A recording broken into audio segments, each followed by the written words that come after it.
about what this month taught us and how it changed us.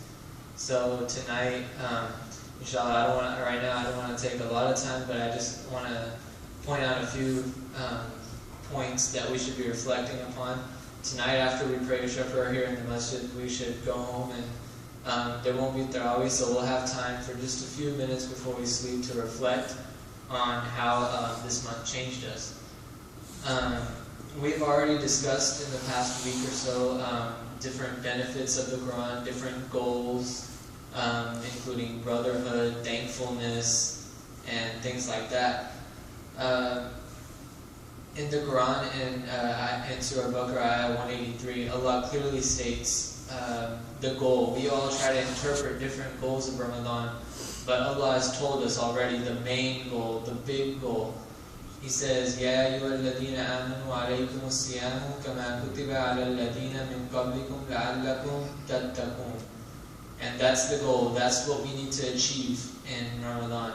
There's taqwa at the top of the tree, and then everything else, thankfulness, brotherhood, more time in the masjid, that all branches off from taqwa. Taqwa is the main thing that we should achieve in Ramadan.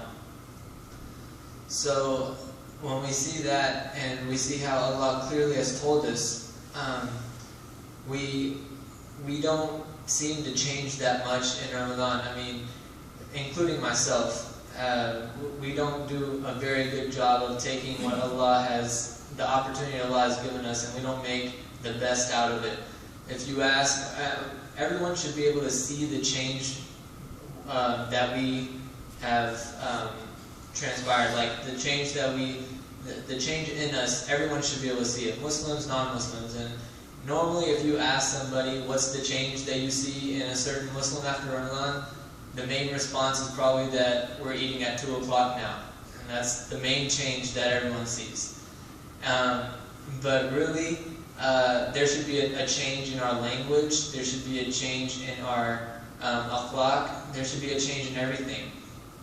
Another aspect is also money that I just want to point on real quick.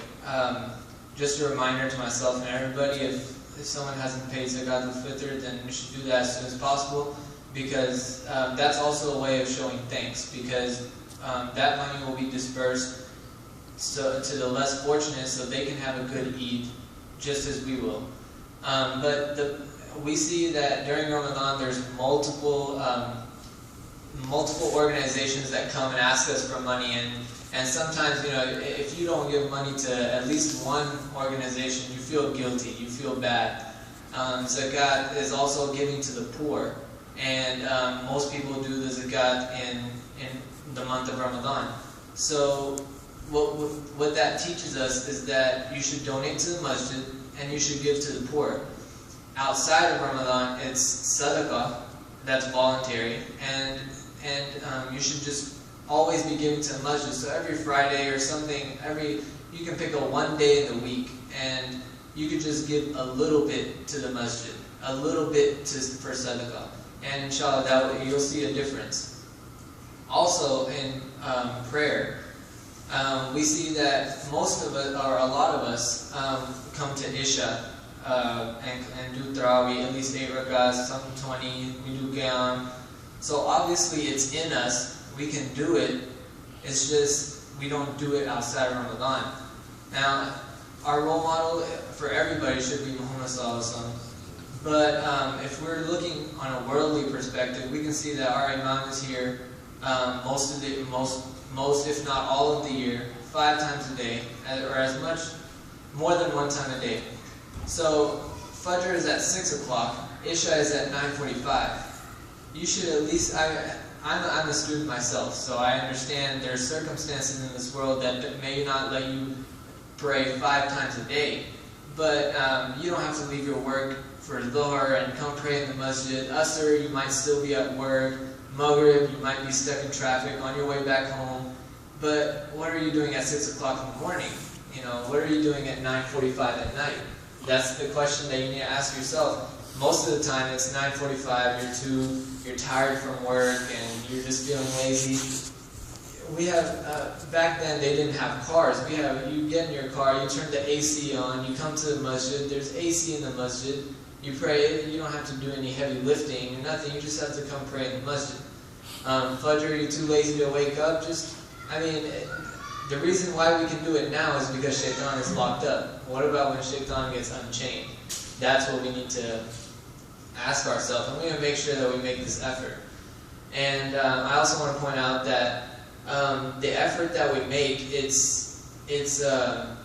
Allah has said that Allah gives the hidayah to those who seek it. So we need to seek it. And in the hadith by Bukhari, it is said that if we come a hand, Allah comes in arm's length. If we come in arm's length, Allah comes a fathom's length, and a fathom is approximately 6 feet. And then the hadith concludes by saying, if we come walking to Allah, He comes running to us. And so that shows the greatness of Allah, and that shows that all we need to do is make the initial effort, and then Allah will help us out from there. Inshallah. Assalamu alaikum. Just I want to emphasize a little bit about the Ramadan we fast because of Allah says, you may gain taqwa. So the question is, what is taqwa? What is taqwa? Most of us we think that taqwa is fear. Fear is khawf. Another ayah says, وَخَافُونِ, fear from me. But taqwa is when we do the commandment of Allah subhanahu wa ta'ala the way it should be, without anyone telling you to do it. For example, time of Fajr comes, you wake up and you go. If you are young, youth, you don't need to wait your dad or your mom or your brother to tell you go wake up. If you wait someone to wake you up, your taqwa is not the way it should be. So doing the commandment of Allah subhanahu wa ta'ala without anyone forcing you. So you do willingly.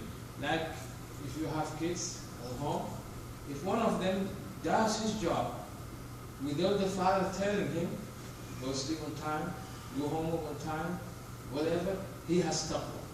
Because he's doing what he said. The kids that do all the time, after him, do your work, stand up, he doesn't have taqwa. So Allah wants from us subhanahu wa ta'ala, without someone else, we do our work. So, but it comes with condition. All the commandments of Allah subhanahu wa ta'ala, we have to do it according to our ability. فَاتَّقُوا اللَّهَ مَسْتَطَعْتُمْ. If you are able to, for example, in prayer, we have to stand up. But how about if I cannot? Okay, how is you sit down? How about if I cannot sit down? Lay down. So you fear Allah subhanahu wa ta'ala, you have taqwa about Allah subhanahu wa ta'ala according to, and the Prophet says sallallahu alayhi wa sallam, إِذَا أَمَرْتُكُمْ بِشَيْءٍ فَأْتُوا مِنْهُ مَا اسْتَطَعْتُمْ وَإِذَا نَهَيْتُكُمْ عَنْهُ فَأْتُوا مِنْهُ فَاجْتَنِبُوهُ. The forbidden of Allah, whatever Allah forbids from you, is not according to your ability. Stay away. But the commandment is, لَا يُكَلِّفُ اللَّهُ نَفْسًا إِلَّا وُسْعَهَا. See how the mercy of Allah subhanahu wa ta'ala. He can say, no, you have to. So there's ayah, Allah says subhanahu wa ta'ala, يَا أَيُّهَا الَّذِينَ آمَنُوا اتَّقُوا اللَّهَ حَقَّ تُقَاتِهِ. So this ayah will explain the other ayah, فَاتَّقُوا اللَّهَ مَا اسْتَطَعْتُمْ. حَقَّ تُقَاتِهِ, it means when you do what Allah asks subhanahu wa ta'ala according to your, you're not less than that. That is, يَا أَيُّهَا الَّذِينَ آمَنُوا اتَّقُوا اللَّهَ حَقَّ تُقَاتِهِ وَلَا تَمُوتُنَّ إِلَّا وَأَنْتُمْ مُسْلِمُونَ.